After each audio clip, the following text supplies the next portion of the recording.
আসসালামু আলাইকুম। আজকে একটা ঘটনা শেয়ার করবো। এটাকে সম্ভবত বলে সোশ্যাল এক্সপেরিমেন্ট।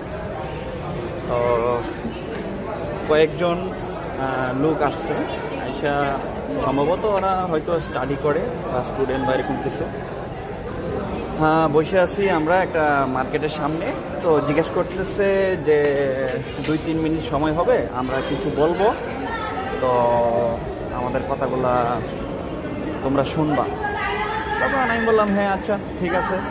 তো আমার পাশাপাশি আরও কিছু ভিন্ন দেশি মানুষ ছিল, তাদেরকেও বলছে, তারাও রাজি হয়েছে। আচ্ছা ঠিক আছে।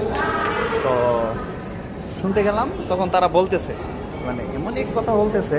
তো শুনলাম হয়তো আমরা আমাদের বাংলাদেশিরা যারা আছি তারা হয়তো বলতে গেলে একটু আনইজি লাগে, কিন্তু তারা খুব সহজভাবেই বলল।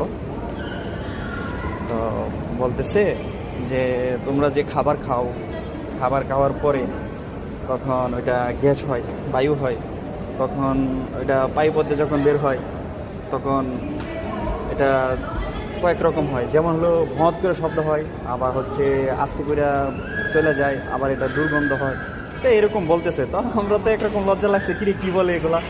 তো অ্যাকচুয়ালি এগুলা স্বাস্থ্যকরী টিপস, হেলথ টিপস এগুলা। তখন সে বলল যে মেডিকেল টিপসে বলা আছে যে খাবারের সাথে যদি প্রতিবার খাবারের পর একটা আপেল খাওয়া হয়, তাহলে আপেলের মধ্যে অ্যাসিড আছে। তো ওই অ্যাসিডের কারণে এই বায়ুটা এইভাবে হয় না, তখন এইটা শরীর সুস্থ থাকে, এইভাবে গ্যাস জমে না, তাহলে ডাক্তারের কাছে যাওয়ার প্রয়োজন নেই। তো চিন্তা করলাম বিষয়টা তো অ্যাকচুয়ালি স্বাস্থ্যকর একটা পরামর্শ। তো যাই হোক, একটা অভিজ্ঞতা হইলো। তারা এটা বললো, বলার পরে 3 মিনিট হয়েছে, আমাকে হাততালি দিছি, ওরা চলে গেছে।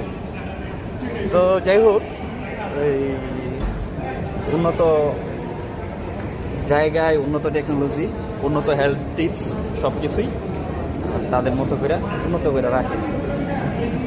তো আমি তখন ভাবলাম যে আমাদের দেশে যদি এরকম একটা কিছু হইতো, এইভাবে ফ্রিতে আইসা হেলথ টিপস দেওয়া যাইতো এরকম পাবলিক প্লেসে আইসা, তাইলে তো ভালো হইতো না? তো কেমন হইতো কমেন্ট বক্সে কমেন্ট করে জানাবেন। ওকে, ধন্যবাদ।